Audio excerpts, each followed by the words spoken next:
미국 하버드 대학교에서 무려 85년간 진행한 성인 발달 연구가 있었습니다. 1938년에 시작되어 724명의 인생을 추적한 이 연구의 결론은 단 한 문장이었습니다. 인간의 행복과 건강을 결정하는 가장 중요한 요소는 돈도, 명예도, 건강도 아닌 바로 인간관계의 질이다. 그런데 이 연구에서 한 가지 더 밝혀진 충격적인 사실이 있었습니다. 65세 이후에 나쁜 인간관계를 유지한 사람들은 좋은 관계를 유지한 사람들보다 평균 수명이 7.2년이나 짧았다는 것이었습니다. 7.2년이라는 숫자를 한번 생각해 보십시오. 그것은 손주가 초등학교에 입학해서 중학생이 되는 시간이었습니다.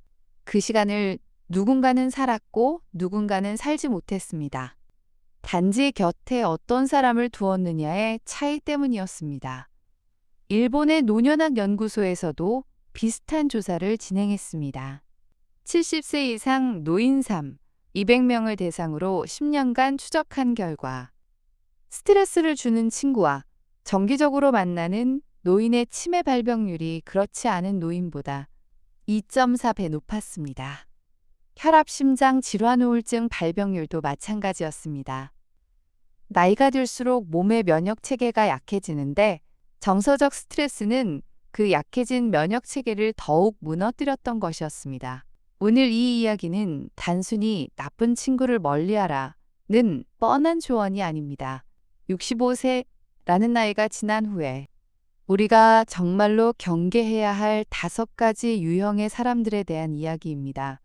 그리고 그 사람들 곁에 있다가 인생의 마지막 장이 어떻게 바뀌었는지 실제 이야기를 통해 들려드리겠습니다. 첫 번째, 당신의 과거 실수를 끊임없이 들추는 사람입니다. 경상북도 안동에서 평생 농사를 지으며 살아온 박종수 씨라는 분이 계셨습니다. 올해 72살이 된 박종수 씨에게는 초등학교 동창인 김태호 씨라는 친구가 있었습니다. 두 사람은 12살 때부터 친구였으니 벌써 60년 세월을 함께한 사이였습니다.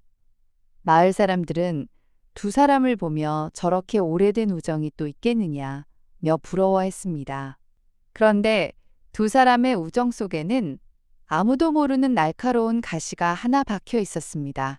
김태호 씨는 만날 때마다 박종수 씨가 40대 초반에 겪었던 사업 실패를 이야기했습니다. 박종수 씨는 41살 되던 해에 과수원 사업에 뛰어들었다가 태풍 피해와 판로 부족으로 큰 빚을 진 적이 있었습니다. 그 빚을 갚느라 10년을 고생했고 아내와 심하게 다투며 이혼 직전까지 갔었습니다. 결국 다시 논농사로 돌아와 성실하게 빚을 모두 갚고 아내와도 화해하며 평범하지만 단단한 삶을 일궈냈습니다. 하지만 김태호 씨는 동창 모임이 있을 때마다 이렇게 말했습니다. 종수야, 너 그때 과수원 한다고 설칠 때 내가 뭐라 그랬어? 안 된다고 했잖아. 내 말을 들었으면 그 고생을 안 했을 텐데. 처음에는 웃어넘길 수 있었습니다. 한두 번은 괜찮았습니다. 하지만 김태호 씨는 10년을, 20년을, 그리고 30년을 같은 이야기를 반복했습니다. 다른 친구들 앞에서, 후배들 앞에서, 심지어 자녀들이 함께하는 자리에서도 그 이야기를 꺼냈습니다. 박종수 씨의 큰아들 박진호 씨가 나중에 이렇게 회상했습니다. 아버지가 65살이 넘어가면서 점점 동창 모임에 나가기를 꺼렸다고 했습니다. 모임이 있는 날 아침이면 아버지의 얼굴이 눈에 띄게 어두워졌다고 했습니다. 밥도 잘 드시지 않고 한숨을 쉬며 마당만 바라보셨다고 했습니다. 그리고 모임에서 돌아온 날 밤이면 어김없이 소주를 드시며 혼자 중얼거리셨다고 했습니다. 내가 그때 왜 그랬을까? 나는 왜 매번 실패만 하는 사람인가? 30년 전에 이미 해결된 일이었습니다. 빚도 갚았고, 가정도 지켰고, 자녀들도 잘 키워냈습니다. 객관적으로 보면 박종수 씨의 인생은 실패가 아니라 오히려 놀라운 회복의 이야기였습니다.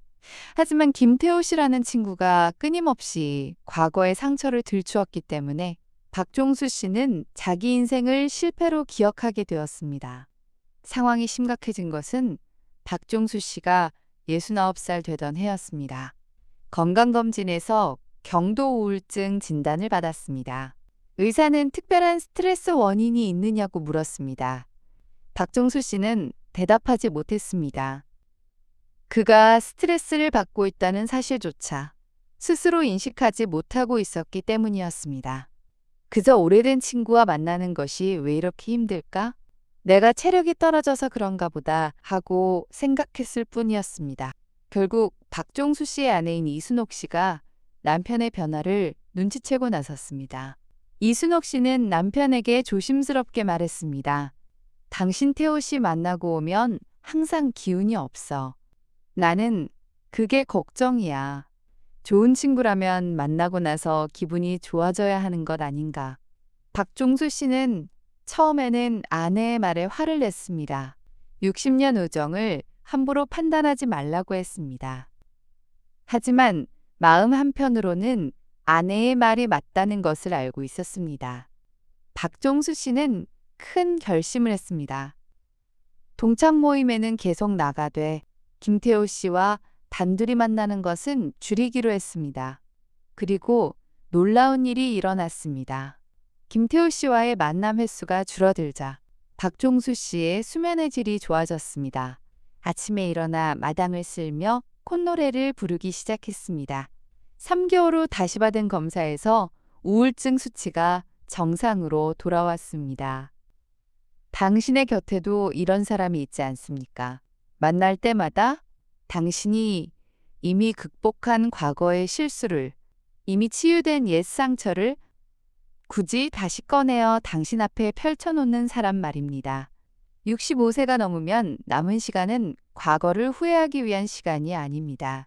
이미 지나간 일을 놓아주고 오늘의 평안함 속에서 내일을 맞이하기 위한 시간입니다. 그 귀한 시간을 과거의 감옥에 가두는 사람과는 거리를 두어야 했습니다. 그것은 우정을 배신하는 것이 아니라 자기 자신을 지키는 것이었습니다. 두 번째, 당신에게 끊임없이 비교하며 자랑하는 사람입니다. 서울 강남구에서 30년간 미용실을 운영했던 정미숙 씨는 66살에 은퇴를 했습니다. 가게를 후배에게 넘기고 남편과 함께 경기도 양평으로 이사한 정미숙 씨의 은퇴 후 생활은 평화로웠습니다. 작은 텃밭을 가꾸고 아침마다 남편과 산책을 하고 일주일에 한 번 손주를 만나러 서울에 올라갔습니다. 정미숙 씨 스스로도 이만하면 참 감사한 인생이다 라고 생각하며 살았습니다. 그런데 정미숙 씨에게는 고등학교 동창이자 가장 오래된 친구인 한영희 씨가 있었습니다. 한영희 씨는 대기업 임원이었던 남편 덕분에 경제적으로 넉넉했습니다. 강남에 아파트 2채를 가지고 있었고 자녀 셋 모두 의사, 변호사, 교수가 되어 남들이 부러워하는 집안을 이루고 있었습니다.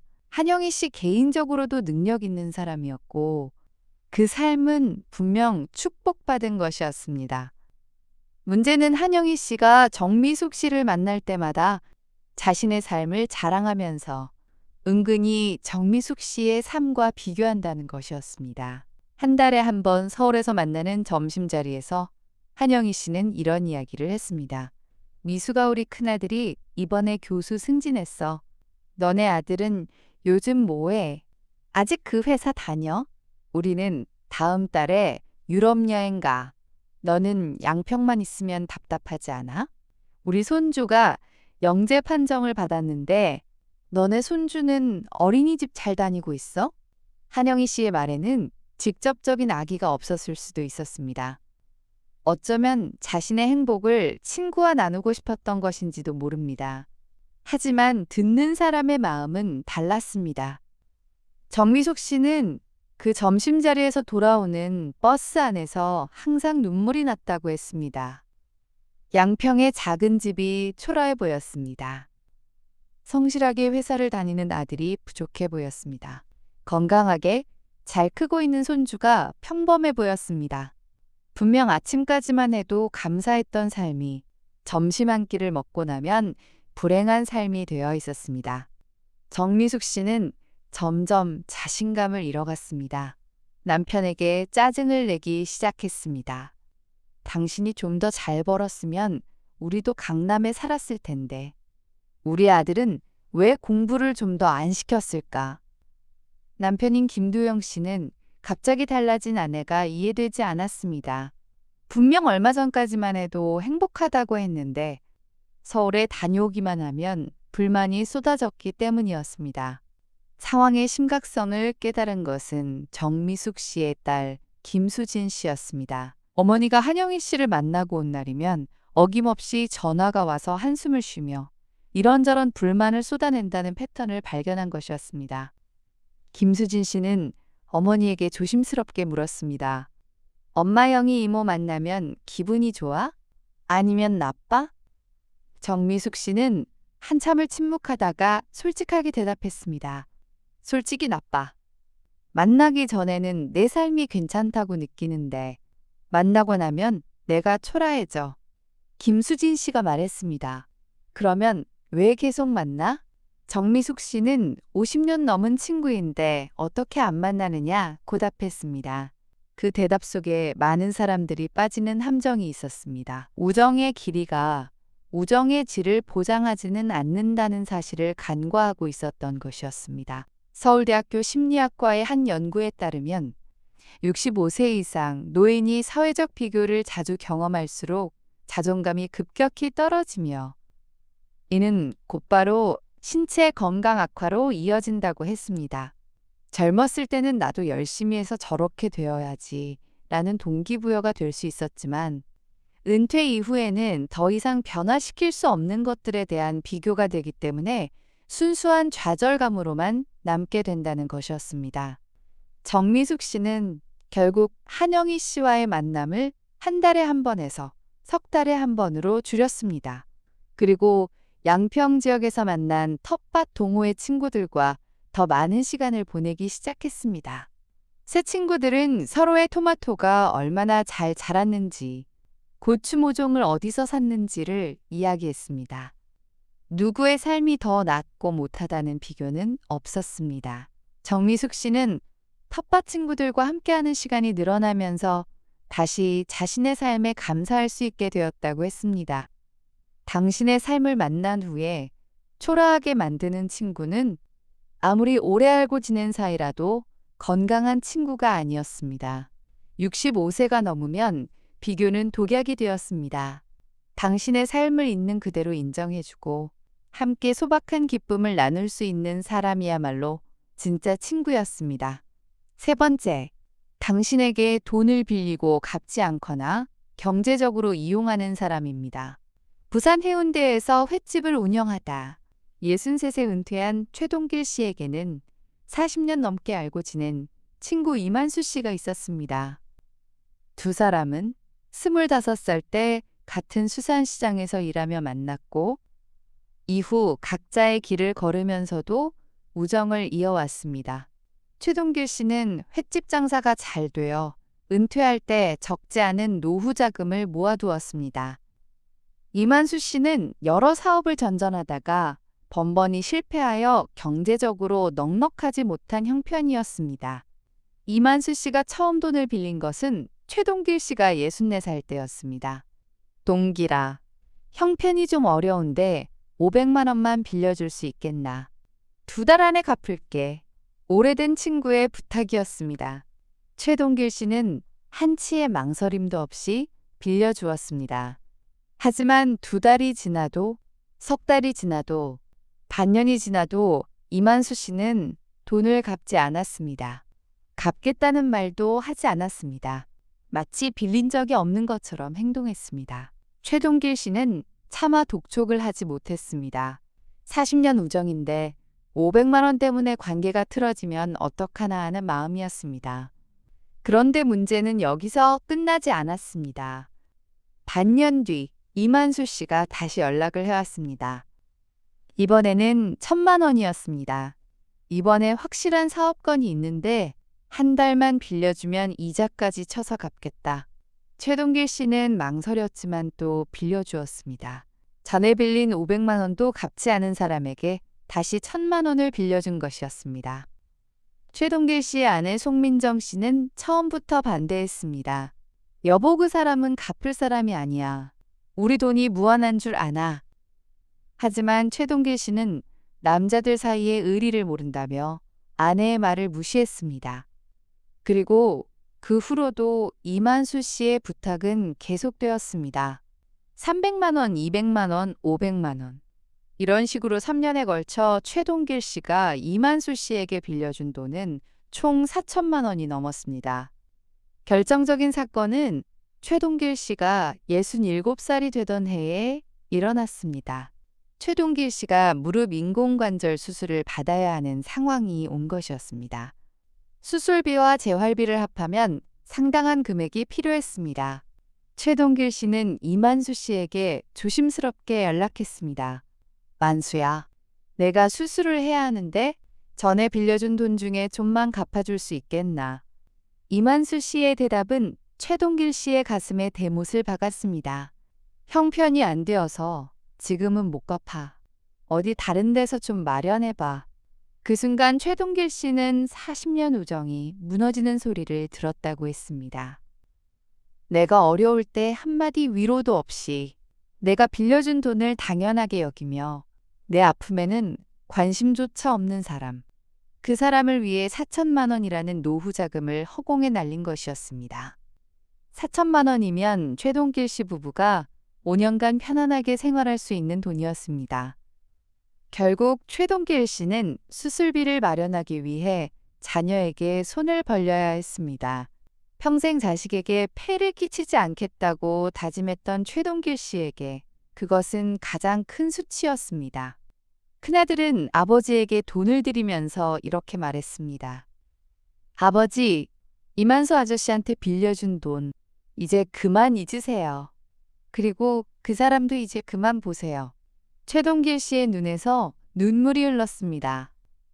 그 후 최동길 씨는 이만수 씨와의 연락을 끊었습니다. 4천만 원은 돌아오지 않았습니다. 하지만 최동길 씨는 나중에 이렇게 말했습니다. 돈을 잃은 것보다 더 아팠던 건 40년이라는 시간을 투자한 관계가 결국 이용당하는 관계였다는 것을 깨달은 순간이었다. 65세가 넘으면 돈은 더 이상 벌 수 있는 것이 아니었습니다. 정해진 노후 자금으로 남은 인생을 살아가야 했습니다. 그 귀한 돈을 빌려가고 갚지 않는 사람, 당신의 경제적 여유를 자신의 것처럼 사용하는 사람, 당신이 어려울 때는 외면하는 사람, 그런 사람은 친구가 아니라 기생충이었습니다. 우정과 의리라는 이름으로 경제적 착취를 당하고 있다면 지금 당장 그 관계를 다시 들여다보아야 했습니다. 이 이야기가 궁금하시다면 구독과 좋아요를 눌러주세요. 네 번째, 당신의 건강이나 나이를 조롱하며 길을 꺾는 사람입니다. 전라남도 순천에서 은퇴한 초등학교 교사 윤정남 씨는 68살이 되던 해에 새로운 도전을 시작했습니다. 평생 아이들을 가르치며 운동할 시간이 없었던 윤정남 씨는 은퇴 후 건강을 위해 등산을 시작했습니다. 처음에는 동네 뒷산을 오르는 것도 숨이 찼지만 꾸준히 하다 보니 체력이 좋아졌습니다. 그래서 69살에는 지리산 종주에 도전하겠다는 목표를 세웠습니다. 윤정남 씨의 이 계획을 가장 크게 비웃은 사람은 같은 학교에서 근무했던 동료 교사 출신 친구 박상호 씨였습니다. 박상호 씨는 은퇴 후 집에서 텔레비전을 보며 하루를 보내는 사람이었습니다. 특별한 취미도 없었고 운동도 하지 않았습니다. 그런 박상호 씨가 윤정남 씨의 등산 이야기를 들을 때마다 하는 말이 있었습니다. 야 70다. 되어가는 늙은이가 무슨 산을 타. 넘어져서 골병 들면 자식들 고생이야. 나이값 좀 해라. 젊은 사람들 다 하는 걸 이 나이에 한다고 뭐가 대단하냐. 너 무릎 안 아프냐? 내가 보기엔 곧 주저앉을 것 같은데. 박상호 씨의 말에는 걱정의 가면을 쓴 조롱이 숨어 있었습니다. 진짜 걱정이었다면 조심해서 해 라고 말했을 것이었습니다. 하지만 박상호 씨는 항상 윤정남 씨의 도전을 무력화시키는 방향으로 말했습니다. 왜 그랬을까요? 가만히 들여다보면 박상호 씨는 자신이 아무것도 하지 않는 삶에 대한 불안을 윤정남 씨의 도전을 깎아내림으로써 해소하고 있었던 것이었습니다. 친구가 멋진 일을 하면 자신의 무기력함이 부각되니까 친구의 도전을 끌어내려야만 자신이 편안해지는 심리였습니다. 윤정남 씨는 처음에는 박상호 씨의 말에 흔들렸습니다. 정말 내 나이에 무리한 건 아닐까? 다른 사람들이 보기에 우스꽝스러운 건 아닐까? 그 고민 때문에 한 달간 등산을 쉬었습니다. 체력이 떨어지기 시작했고 다시 무기력해지는 것이 느껴졌습니다. 그때 윤정남 씨를 다시 일으켜 세운 사람은 등산 동호회에서 만난 74살의 김복순 할머니였습니다. 김복순 할머니는 70살에 등산을 시작해서 72에 한라산을 올랐고 73에 설악산 대청봉을 올랐습니다. 김복순 할머니가 윤정남 씨에게 한 말은 이것이었습니다. 윤 선생님 남이 뭐라 하든 신경 쓰지 마세요. 우리 나이에 뭘 새로 시작한다는 건 용기 있는 거예요. 그걸 비웃는 사람은 자기가 용기가 없는 사람이에요. 그 말에 힘을 얻은 윤정남 씨는 다시 등산을 시작했습니다. 그리고 박상호 씨와의 만남은 자연스럽게 줄였습니다. 69살 가을, 윤정남 씨는 드디어 지리산 종주에 성공했습니다. 천왕봉 정상에 서서 찍은 사진 속의 윤정남 씨는 마치 20대 청년 같은 환한 미소를 짓고 있었습니다. 그 사진을 자녀들에게 보내자 큰딸이 아빠, 내가 본 아빠 사진 중에 가장 멋있다 라는 답장을 보내왔습니다. 반면 박상호 씨는 그해 겨울 당뇨 합병증으로 입원했습니다. 운동도 하지 않고 집에만 있으면서 건강을 돌보지 않은 결과였습니다. 아이러니하게도 윤정남 씨의 건강을 걱정하는 척했던 박상호 씨 자신이 먼저 병원 신세를 진 것이었습니다. 65세가 넘어서도 새로운 것에 도전하고 건강을 가꾸고 삶의 활력을 불어넣으려는 노력은 대단히 귀한 것이었습니다. 그런데 그 노력을 나이를 핑계로 비웃고 조롱하고 길을 꺾는 사람이 곁에 있다면 당신의 남은 인생은 무기력함 속에 갇히게 됩니다.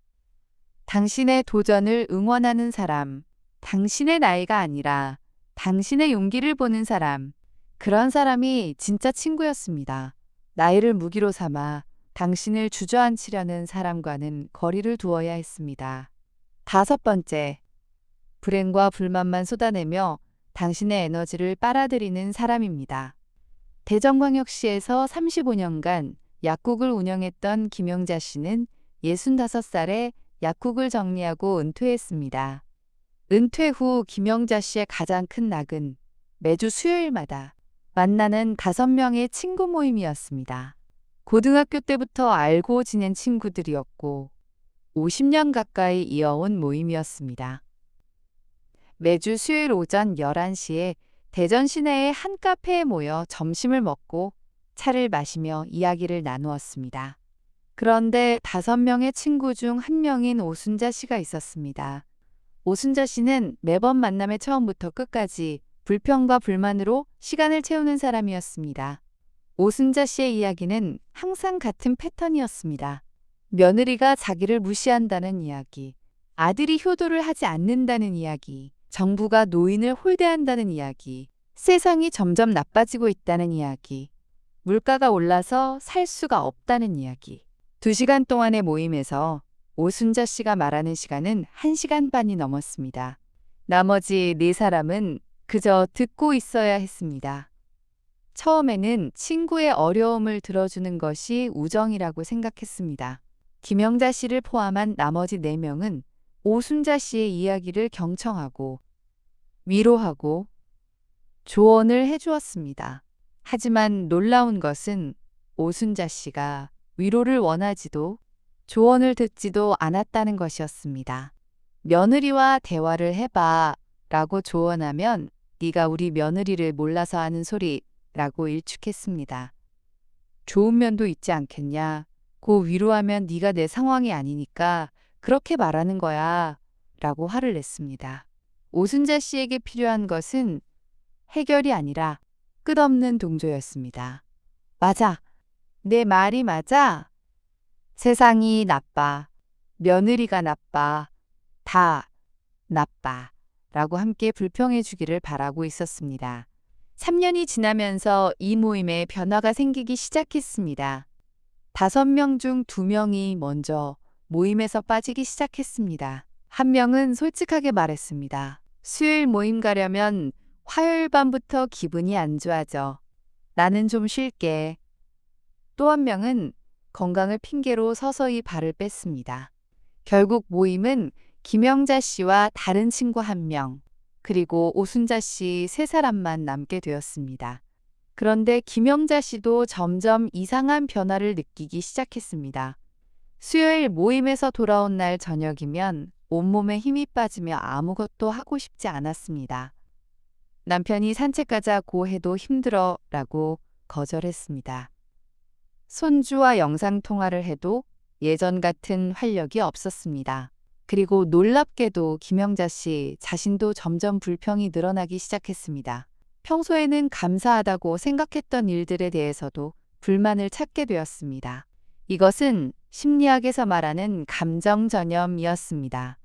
미국 심리학회의 연구에 따르면 부정적인 감정은 긍정적인 감정보다 전염력이 7배나 강했습니다.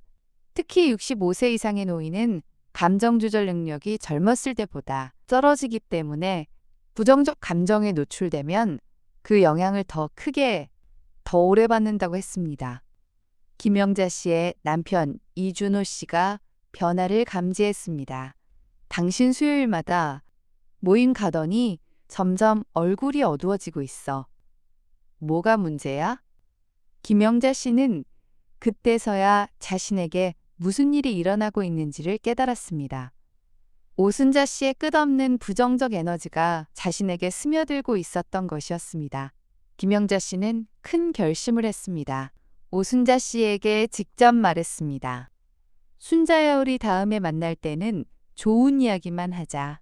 각자 이번 주에 감사했던 일 하나씩만 가져오는 거야.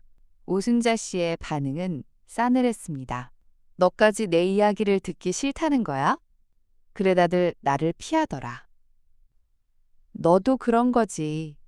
그리고 오순자 씨는 화를 내며 그날 모임에서 나가버렸습니다. 김영자 씨는 마음이 아팠지만 동시에 이상한 해방감을 느꼈다고 했습니다. 그 후 김영자 씨는 먼저 빠졌던 2 친구에게 연락했습니다. 우리 셋이서라도 다시 모이자. 이번에는 좋은 이야기만 나누자. 3사람은 다시 모이기 시작했습니다. 각자의 소소한 행복, 감사한 일, 새로 시작한 취미 이야기를 나누었습니다. 모임에서 돌아오면 김영자 씨의 얼굴에는 다시 웃음이 피어올랐습니다. 한 가지 덧붙이자면 오순자 씨에 대한 이야기가 마냥 비극적으로만 끝나지는 않았습니다. 김영자 씨는 오순자 씨와의 관계를 완전히 끊지는 않았습니다. 다만 만남의 방식을 바꾸었습니다. 석 달에 한 번 정도 짧게 전화를 하며 안부를 물었습니다. 오순자 씨가 불평을 시작하면 순자야, 오늘은 내가 좀 피곤하다. 다음에 또 이야기하자. 며 대화를 정리했습니다. 완전한 절교가 아니라 자신을 보호할 수 있는 거리를 유지하는 것이었습니다. 당신의 곁에도 이런 사람이 있습니까? 만날 때마다 세상에 대한 불만, 가족에 대한 원망, 인생에 대한 한탄만 쏟아내는 사람. 그런 사람과 함께하면 당신의 감사함이 사라지고 당신의 평화가 깨지고 당신의 에너지가 바닥이 났습니다. 65세 이후의 시간은 불평 속에서 소모하기에는 너무나 소중했습니다. 당신의 남은 날들을 밝게 비추는 사람 곁에 있어야 했습니다. 이 5가지 유형의 사람들 이야기를 들으면서 한 가지 공통점을 발견하셨을 것입니다. 5유형 모두 겉으로는 오래된 친구라는 이름을 달고 있었습니다.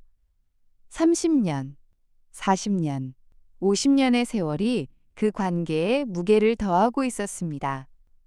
그래서 끊기가 어려웠습니다. 그래서 참게 되었습니다. 하지만 세월의 길이가 관계의 질을 보장하지는 않았습니다. 이 이야기를 마무리하기 전에 한 사람의 이야기를 더 들려드리겠습니다. 강원도 속초에서 평생 어부로 살았던 한용태 씨의 이야기입니다. 올해 76살인 한용태 씨는 65살 때 특별한 경험을 했습니다. 한용태 씨에게는 젊은 시절부터 절친이라고 부르던 4명의 친구가 있었습니다. 모두 같은 항구에서 배를 탔던 동료들이었습니다. 은퇴 후에도 4사람과 매주 만나며 시간을 보냈습니다. 하지만 한용태 씨는 어느 순간부터 그 만남이 즐겁지 않다는 것을 느끼기 시작했습니다. 한 친구는 만날 때마다 한용태 씨가 과거에 잘못 던졌던 그물 이야기를 하며 웃었습니다. 또 한 친구는 자기 아들이 해운대에 횟집을 차렸다며 끊임없이 자랑했습니다. 다른 한 친구는 돈 좀 돌려줘 하면서도 정작 자기가 빌린 돈은 모른 척했습니다. 마지막 한 친구는 세상이 끝장날 것처럼 매일 뉴스 속 나쁜 소식만 들려주었습니다. 한용태 씨는 어느 겨울 저녁 해변을 홀로 걸으며 생각했습니다. 내가 이 친구들과 만나면 왜 항상 지치는 걸까? 왜 집에 돌아오면 아무것도 하기 싫을까? 왜 아내에게 괜히 짜증을 부리게 될까? 그날 밤 한용태 씨는 오래 생각했습니다. 그리고 한 가지 결론에 도달했습니다. 나는 오래된 우정이라는 이유로 나를 아프게 하는 관계를 참고 있었구나. 한용태 씨는 극적인 절교를 하지 않았습니다. 대신 조용히 자신의 생활을 바꾸었습니다. 매주 만나던 모임을 한 달에 한 번으로 줄였습니다. 남는 시간에는 지역복지관의 목공교실에 등록했습니다. 그곳에서 한용태 씨는 전혀 다른 부류의 사람들을 만났습니다. 목공교실에서 만난 71살의 강철수 씨는 은퇴한 건축가였습니다. 강철수 씨는 한용태 씨가 만든 서투른 나무 의자를 보며 이렇게 말했습니다. 용태 형 이거 처음 만든 거 맞아요? 균형 감각이 좋은데요. 배에서 잔뼈가 굵어서 그런가 봐요. 비웃음이 아니라 격려였습니다. 비교가 아니라 인정이었습니다. 목공교실의 또 다른 회원인 68살의 박미란 씨는 은퇴한 간호사였습니다. 박미란 씨는 자신의 삶에 대해 이야기할 때 항상 감사한 것부터 말하는 사람이었습니다. 오늘 아침에 해 뜨는 거 봤는데 참 예뻤어요. 어제 손주한테 전화가 왔는데 그게 그렇게 기쁘더라고요. 불평이 아니라 감사였습니다. 원망이 아니라 기쁨이었습니다. 한용태 씨는 목공 교실 사람들과 지내면서 자신이 변화하는 것을 느꼈습니다. 아침에 눈을 뜨면 오늘은 뭘 만들까? 하는 기대감이 생겼습니다. 아내에게 여보, 우리 집 현관에 놓을 작은 선반 내가 만들어줄까? 라고 말하게 되었습니다. 50년 결혼 생활에서 처음으로 아내에게 직접 만든 선물을 하게 된 것이었습니다.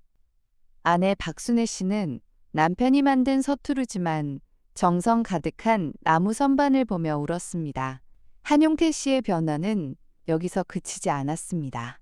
목공 교실에서의 활동이 입소문을 타면서 지역 초등학교에서 아이들에게 나무 장난감 만들기를 가르쳐달라는 요청이 왔습니다. 한용태 씨는 일주일에 한 번 학교에 나가 아이들과 함께 나무를 깎았습니다. 아이들은 한용태 씨를 할아버지 선생님이라고 불렀습니다.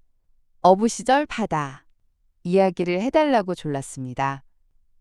한용태 씨의 얼굴에는 몇 년 만에 진심 어린 웃음이 돌아왔습니다. 76살이 된 지금 한용태 씨는 이렇게 말했습니다. 내가 65살 때 변화를 만들지 않았다면 나는 아마 지금 불행한 늙은이가 되어 있었을 것이다. 오래된 친구를 버린 것이 아니다. 나 자신을 찾은 것이다. 그리고 나를 살려주는 새로운 인연을 만난 것이다. 한용태 씨의 이야기는 중요한 진실을 보여주었습니다. 나쁜 관계를 정리하는 것은 끝이 아니라 시작이었습니다.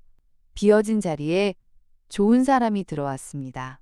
당신을 있는 그대로 인정하고 당신의 도전을 응원하고 함께 감사하며 서로의 남은 날을 밝게 비추는 사람이 들어왔습니다. 65세 이후의 인간관계는 양이 아니라 질이었습니다. 10명의 나를 지치게 하는 친구보다 한 명의 나를 살리는 친구가 인생의 마지막 장을 아름답게 만들어 주었습니다. 오늘 5가지 유형의 이야기를 함께 걸어오셨습니다. 과거 실수를 끊임없이 들추는 사람, 비교하며 자랑하는 사람, 경제적으로 이용하는 사람, 나이를 조롱하며 길을 꺾는 사람, 그리고 불행과 불만만 쏟아내는 사람. 이 5 유형의 공통점은 당신의 에너지를, 자존감을, 평화를, 그리고 남은 시간의 가치를 갉아먹는다는 것이었습니다. 혹시 이 이야기를 들으면서 떠오른 얼굴이 있습니까?